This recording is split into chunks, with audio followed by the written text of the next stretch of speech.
Gusto ko lang malaman yung opinion ni nanay. Kasi, kumbaga, siyempre, nandito na sa inyo. Eh, huwag nga lang kung anak ko na po, ibigay ng mga anak ko.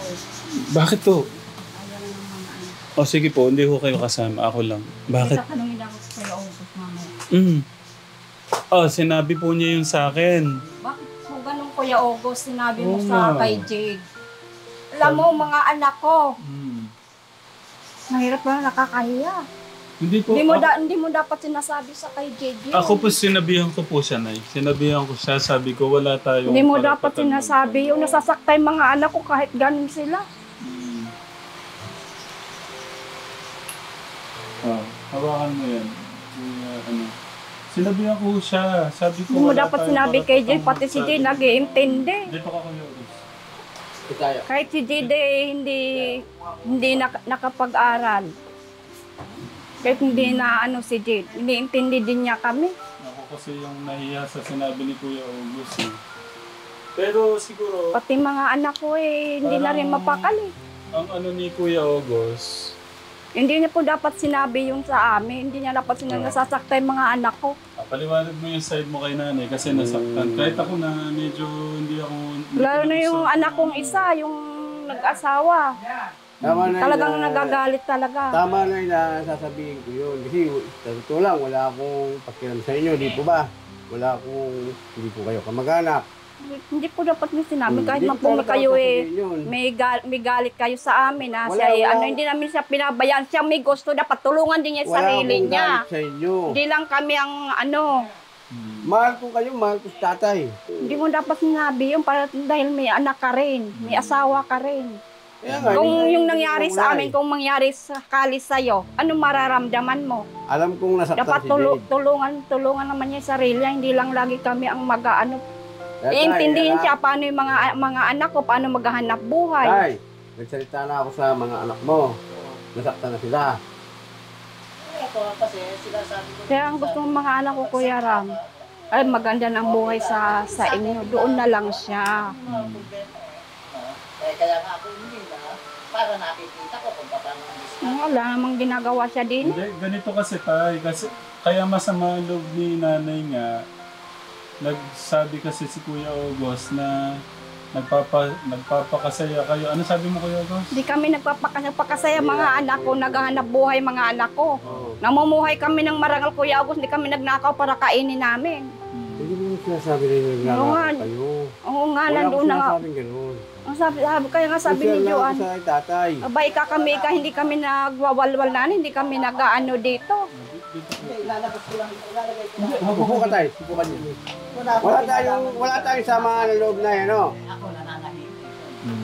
Wala tayong samaan ng loob. Nanahin mo, yung mga anak mo nga nadadamay. Kaya sabi ko, Sarili mo nga, oo, nandun ako, sarili mo nga, wala ka ng problema at wala kang iniintindi.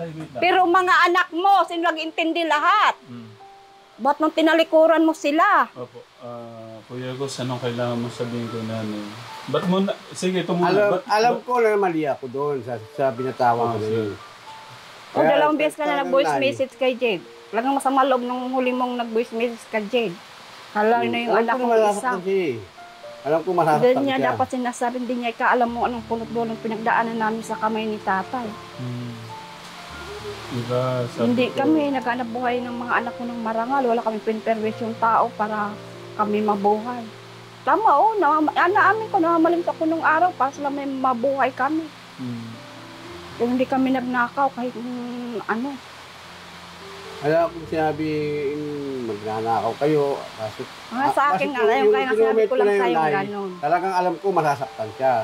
Talagang tinuwa ko yun. Masaktan si Jade. Dahil si Jade kahit malayo sa amin, lang dito din yung isip niya. Dahil nga yung uwi niya na to, talagang naranasan niyang kumain kami dyan na kahit walang ulam. Talagang nasa nadating talagang wala. Dahil yung anak ko na yan, pinagamot namin yan. Tapos isa pa siya, iniintindi. Pakakain, ayaw kumain. Makakita ng kape, walang oras na hindi nagkakape. Kahit hating gabi nagkakape. Nakikita ng anak ko. Madaling araw na yun, doon talagang ayan, nakikita. Magugulat na lang nakabukas ang pinto. Bawal lang nga sa kanya kape. Alam ko talaga manasaktan si dito eh. Nang nasawak lang si dito, ikaw lang Kuya August. Pero nagkuha naman ako sa kanya, yung uling message sa kanya. Sabi ko, mahalin mo na lang tatay mo. Alam ko, mahal mo tatay mo, sabi ko gano'n. Yung mahal na yung tatay nila, kailang mahalan din niya sarili niya. Hindi yung puro na lang mga anak. Ibig sabihin, nandun, nagkalayo nga kami. Ibig sabihin, yung sarili naman niya, intindihin niya na naghanap buhay yung mga anak, hindi naman katulad ng iba na naghanap buhay para sa pansarili nila. Naghanap buhay pala para sa amin lahat. Kahit kung may perang ko, nagbibigay na kahit ulam lang, ano. Saka ako, sinisilip ko siya. Kung ano ginagawa niya dito. Kahit nandun na ako sa dahan. Wala si Busing. Kaya nga sabi ko Nagmamas na ko siya dito. kaya nga sabi yung mga anak ko, nanay, doon na lang si tatay. Siyempre, pag nandito, kung wala kami, isa pa namin intindihin. Sabi kung wala tayo, wala naman. Mahirap na lang, kakahiya na lang. Pero sinasabi ko kay Tatay, ala tayo. Kaya, alam mo naman sinasabi. Ay, ganito, ala tayo. Kung magtatanong ng ganito, pagka nanay, makakarating na naman kay Kuya, pag naman sasabihin ni tatay. Pagsarap na ng buhay niya doon. Ay, pero ang totoo, ano, amin ko maisipin, hanapin natin ang tama. Andun ng lahat, andun na ano. Na tayo nagkulang ng lahat. Bilang isang magulang, kahit pa paano, ano, may karapatan tayong parehas sa bawat isa, ano. At ayun, gano'n na lang yung kakainin ko. Ngayon, kung may kaya akong hanapin, hahanap ako, gano'n lang. Bakit doon, tatay, ala talaga akong problema. Abay, pare-parehas kami nagkulang. Pare-parehas kami nga, ano, lahat. Hindi, okay na po. Magsalubong kami. Okay na yun, tay. Ang ano ko lang, gusto ko lang makita kayo na nandito talaga kayo.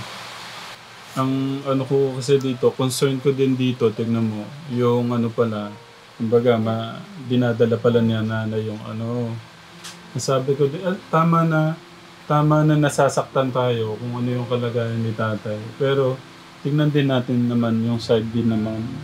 Kasi hindi naman lahat sa kanila yung problema. Hindi din naman lahat din. Patulungan niya yung sarili niya. Isipin pa tayo, masarap ang buhay namin kahit noon, kahit na naghihirap kami. Sa nakita ko, lahat na nag-mission tayo, ano, sa nakita kong buhay, kahit noon, sabihin nilang na matagal akong nawala sa kanya, masarap ang buhay namin. Kaya alam Pero po, sadya talagang nagkukulang ang konti. Pero kung kumpara ko, ano, ako inaamin ko, wala akong problema. Ewan ko sa kanila. hindi. Wala kang problema nga. Saka wala silang makikitang pangit sa akin. Masarap ng buhay mo doon ka na lang. At sa kapangtindi ng mga anak mo din. Yun nga din po sabi ko. Yung salita tatay, ng salita. kaso, Tapos may tatanong sa anak niya pag sabi nagkasabay ng ano, tatalikon na lang siya basta. Hindi ko rin po kasi masisi si tatay kasi nahanap po kayo. Sinabi ko ng mga sa kanya. Ayoko na magbanggit, ano. Pero yung problema na yan, kung may problema man, kahit hindi sabihin sa akin, alam ko yan, ano. Ngayon, sasabihin ko, kung ipagpipili ito lang, talaga, tayo naman, tayong nagkulang, lahat ng bagay. Hindi lang naman ako nagkulang, sila rin nagkulang. Ano po na, saka isa pa, wala na akong nagulang. Abay, di uuwi ako sa mga anak ko, ano. Pasensya na kasi tao lang ako. Naawa ko sa Pare-pas lang asawa din naman nyo. tayong ano. Di mo ba? Mm. Naawa ko kay tatay eh. Itulungan naman yung sarili Baka niya. umiyak ka Hindi pa. naman kami ang Hindi ako ano. iiyak. Diba yung mga anak ko nagsasabi lang din sa akin. Alam ko sasabihin niya basta, yan eh. Dahil minsan pag umuwi din sumusulpot na lang, di namin alam kahit umuulan. Sino kaya ka naghating yan? Dapat ganiri ganon. Tapos nagsasalita pa kung ano-ano. Hindi ka amin na. pwede na in a nice way. Yung Kaya tatay na niya, yun. pwedeng pakicheck. Ang dati kasi kay Kuya Go, sabi kasi sa akin, ano ba sinabi mo? Nagpapakasaya kayo dyan, yung tatay niyo. Paano po sinabi na? Pinasa lang po nung anak, pinasa lang ni Jid sa, yung kanino sa anak kong nag-ano. Kaya pati si Mama nagalit. Na-hurt siya, nasaktan. Oo. Alam ko Siyempre kahit na po sino, kahit ibig sabihin na ano. Masakit kaya yung ganun. Siyempre, anak sila eh. Baga ginagawa naman yung part nila. Paano Pero nga si sila, tatay paano kasi, niya, diba? paano nga siya mapuntahan doon? Sige, katulad nung umuwi si Jed, buwanan. Kailang nauwi yun nung birthday nung anak kong Joanne. Nagkataon naman na si Joanne wala din alanganing araw. Mga anak ko tatay, ano, Kada akong sinasabi sa kanila na keso-keso ganito, ano. Mm. Eh ngayon, totoo. Doon na lang nga ho kasi kayo. Pupunta na lang kayo ng mga anak nyo. Sama nyo lang po yan para kami, Nagpakilala na ako, nakapo. Nay, sorry talaga, pero hindi ko siya mapigilan sa gusto niyang pag-uwi. Yun lang. Talagang nasumbatan ko rin talaga siya, nasabi ko rin yung nasa loob ko. Kay tatay naman, alam ko nandun yung ano eh. Naintindihan lahat eh. Alam ni tatay kung ano lahat ng nangyayari eh. Alam na ginagawa na lang para matalikuran niya yung pamilya niya. Maraming nagsasabi dito na gano'n nga. Papalikan ka tayo para malaman nito. Pero yung mga nakaraan na, yung gutom siya, yung nandun siya, talagang medyo ano siya nun. Pero kung di naman siya gutom at ano, okay naman. Basta yung ano lang, yung nandun siya sa Mercury, yun sa tingin ko, doon talaga maano mo na parang may something. Hindi, meron pa rin. Kaya pag dito sa amin. Sa inyo siguro, pag nandun sa inyo, okay siya. Pag dinig ko yung sinasabi. Tinatanong ka ni Kuya Ugo kung si tatay na sa atin at hindi raw nagpapaalam. Tingnan mo, sinita ko siya, nagpaalam daw siya. Yung muna. Siguro nanay ibig sabihin na ano kayo sa pag-mission nyo, yung hindi siya napapansin. Ganon siya. Hindi po. Nasa selos. Dumating ko kasi Ano yung siya? mga pamangkin ko eh. Ayun yung sinabi ni Jin, paano nanay, may bisita ka doon.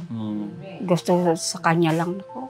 Totoo pala yung medyo seloso po siya, no? Siloso yan ako. Kung ultimong anak niya, pinakisilosa niya. Sino ka mga tatay? Wala akong sinasabi sa kanya. Wala siyang nararamdaman sa akin. Hindi ako kumikibuti ito. Kahit tanong Hindi ko na sa talaga mga- si tatay Katekram. May ano talaga yan. Seloso talaga. Meron. Na ano ko. Inano ko lang yung sinabing una ni nanay na ano kasi yung ganyan. Nung inobserbahan ko nga, meron yung pagka-seloso si tatay Katekram. Lahat kayo doon, tay, mahal ko kayo. Lubayan natin tatay at ala akong pinala mo dyan. Ngayon, andito tayo. Wala. Ala na sa akin yan, mandig na ako. Okay naman no siya kung araw-araw po yung alis namin. Medyo nagano po kami ng kabuhayan po natin, yung dishwashing. Tapos dumating yung mga pamangkin ko. Yun yung sinasabi ni Hindi Jay. naman tayo pwedeng Opo, inintindihan ko po yun. Siya nga, araw-araw na... dapat intindihin niya, hindi yung puro siyang anuhin yun. Tsaka yung siyempre, yung attention, hindi ko naman lagi yung talaga magagawa yung ano Sinasabi yung, naman namin sa kanya. yung attention na hinahanap po niya o ano man. Mahiya naman siya. Lahat ng tindahan, alam ko, international. Pero, Nay, siyempre sa ngayon hindi ko kayo maano pa.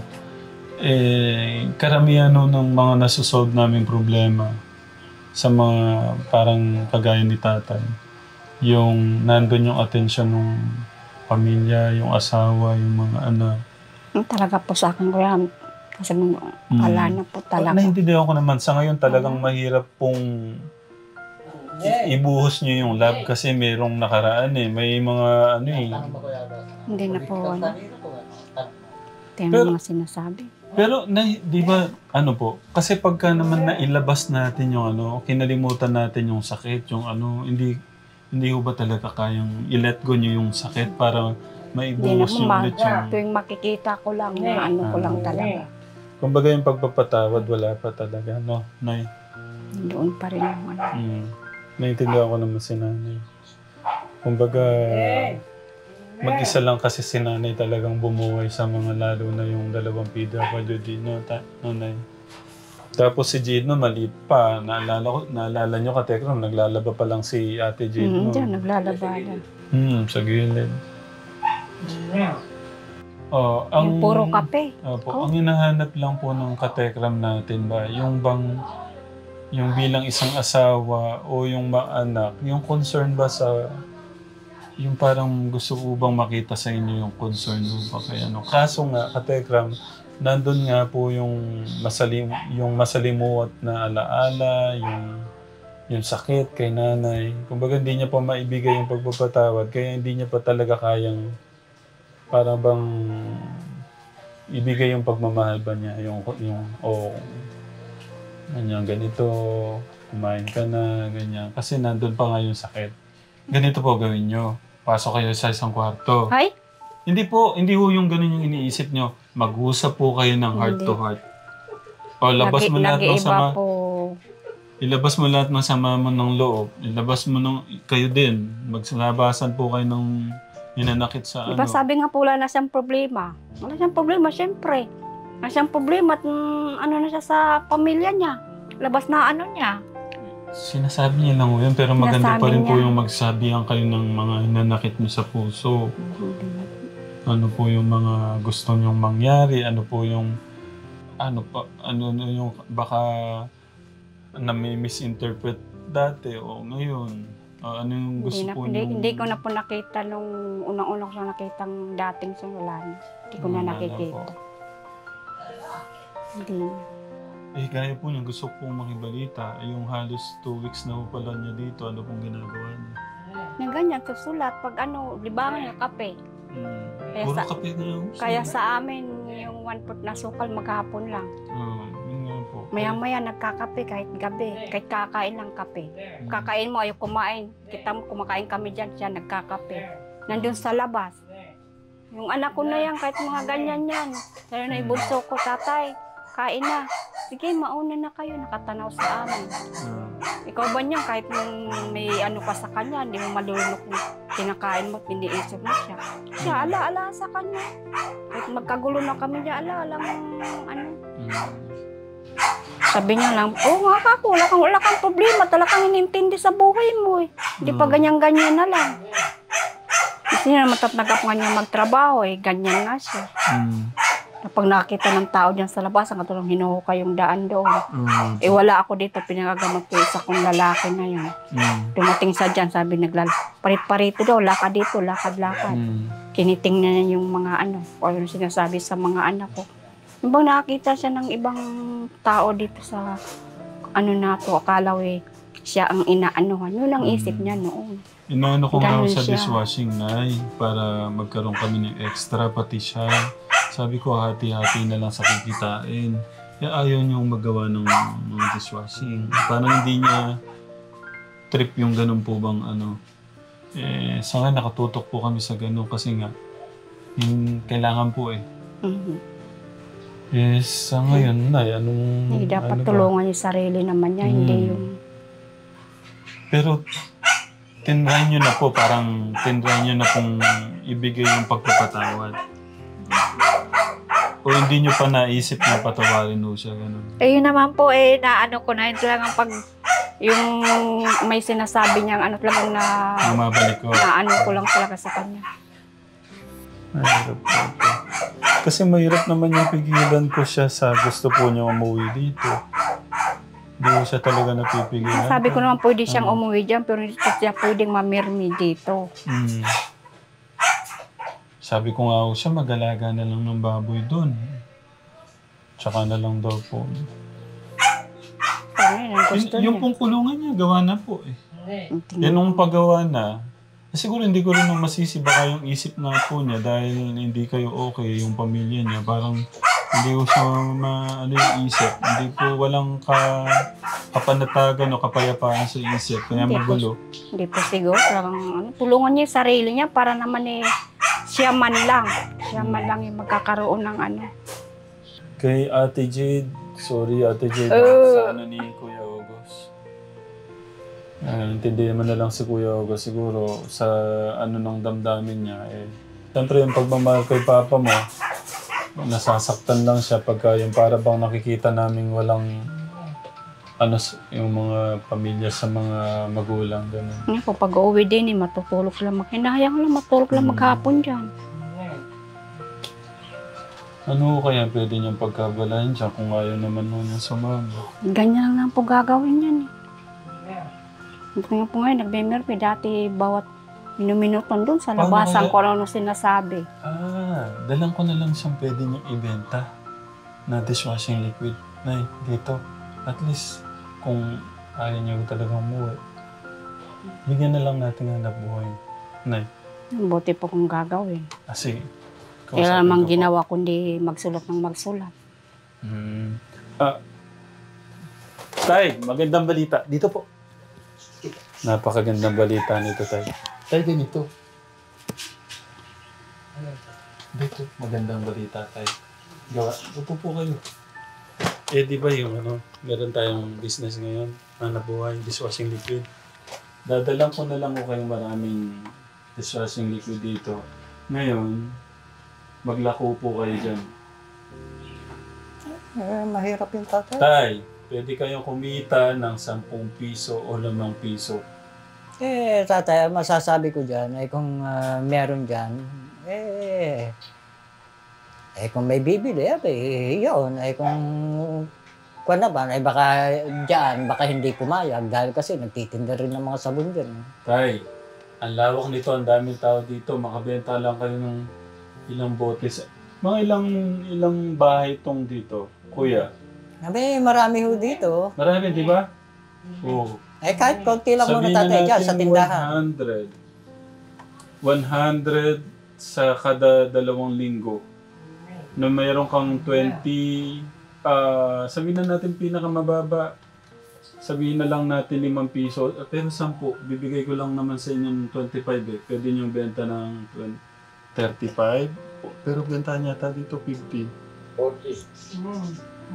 Magkano na? Ang benta po 1 litro. Kasi po kayo bumibili, 50 po ata 40. Sige tatay, kukuha ka. Kasi nanalo yung anak ko ng may pare-pare pa kasi nanalo anak ko ng isang ano. Tay, tignan niyo. Kung nabibenta niyo ng 40 pesos, meron kayong 15. So sabi ni nanay, 50 pa. Mas maganda yung dishwashing liquid natin. Kung 50, meron kang... Grabe tay. Sige, dito. Kung... Tayo, meron lang tayong 4 pesos sa isang bote. Tayo pa kung gumagawa nun, ha? 4 pesos ka, Tekram. Magkano kwenta ni Tita Flor? 4.50 ho yata. Isang bote, meron ho kami. Kada isang bote. Si tatay, meron kayong pwedeng, sabihin na natin pinakamababa, 15 pesos na lang. Pero pwedeng kitain nyo pala 25 pesos. Tay, isipin nyo to. 100 na lang kada 2 linggo. Ang kita nyo, 25 times 100. 25. Pwede na yun tayo. At least nandito lang kayo. Meron kayong 5,000. Kada isang buwan. Isang buwan. Tay. Pero sa 100 bottles lang yun. Sige tatay. Andyan po namin bukas. Andyan na nanay mo. Kasi mabili dyan. Hindi. Babantay ako. Stock room. Kailangan kasi madami yung time. Hindi, alam kong marami yun. Bigyan ko kayo, huwag niyong pambibili sigarilyo. Sige, tayo ako. Ako nanghihingi. Ang gusto ko, pag ako nanghingi, kasi bukod yung kinanay mo, bukod yun sa akin. Kung kinanay mo, kinanay mo. Ako, diretsan ako. Mas matanda ako sa'yo. Hindi na kita itinuturing na hindi ka mag-anak. Anak po. Kung dadalan mo ako ng dishwashing dito, kahit hindi mabili, kukunin ko. Gusto nga po ni nanay, doon na lang po kayo. Hindi, hayaan mo muna ako rito. Nagpaalam ako kay tata. Sige, ingat, Hindi, sasama ako sa misyon, Oo. Naintindihan ko naman si tatay. Gusto niyang bantayan at kung ano yung pwede niyang gawin sa mga anak niya. O makabawi, ganun. Ganun po ba, tay? Yung gusto niyo? Gusto ko kasi lahat kami nagkulang na. Gusto ko naman makitaan ko sila ng kung paano, kung ayos, Pero pagka maglalayas ng, kaya kong maglayas, ginawa ko na Bumalik ako, ayan. Pero tayo yung iwasan na yung ganun-ganun Hindi tatay. Kahit tanong may mga kapitbahay ko, hindi ako kumikibo. Okay.